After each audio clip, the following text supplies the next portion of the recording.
বিধ্বস্ত বিদ্যালয় ভবন, উড়ে গেছে টিনের চাল, ভেঙে গেছে অবকাঠামো। এ কারণে ভাঙা ভবনের পাশেই খোলা আকাশের নিচে চলছে পাঠদান কার্যক্রম। ২৬ মে রাতে উপকূলে আঘাত হানে ঘূর্ণিঝড় রেমাল। এতে পটুয়াখালীতে ক্ষতিগ্রস্ত হয়েছে ২১৮টি শিক্ষা প্রতিষ্ঠান।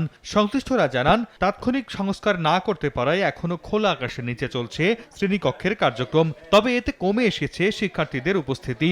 দ্রুত ভবনগুলো মেরামতের দাবি শিক্ষক শিক্ষার্থীদের। ঘূর্ণিঝড়ের চাল উড়িয়ে নিয়ে গেছে, আমরা ঠিক মতো লেখাপড়া করতে পারছি না। রোদ পড়ে আবার কখনো বৃষ্টি পড়ে। সামনে আসছে পরীক্ষার সামনে, আমাদের পরীক্ষার বিষয়টি আমরা খুব চিন্তিত আছি যে কিভাবে এদের কি করা যায়।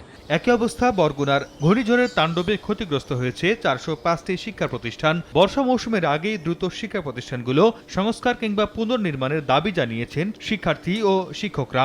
এখন জন্ম সনদ দিয়ে খোলো বিকাশ স্টুডেন্ট অ্যাকাউন্ট। নিজের বিকাশ নিজে কর। তিন সাইডের একটা স্কুল আছে, সেটাও ঘূর্ণিঝড়ে ভেঙে গেছে। এখন আমরা নিরুপায় গাছের নিচে ক্লাস করতেছি। যদি আমরা একটা ভ্রমণ পাই তাহলে এখানে আমাদের ছেলেমেয়েদের লেখাপড়ার পরিবেশ যেমন উন্নত হবে, তেমনি ওরা পড়াশোনার প্রতি ততটা মনোযোগী হবে। এদিকে তালিকা করে ব্যবস্থা নেওয়ার আশ্বাস সংশ্লিষ্টদের।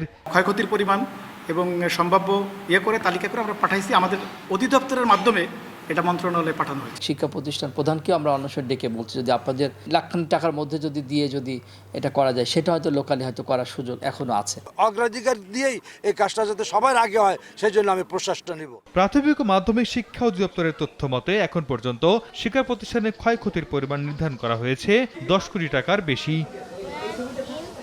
সর্দার মোহাম্মদ আরিফ, সময় সংবাদ।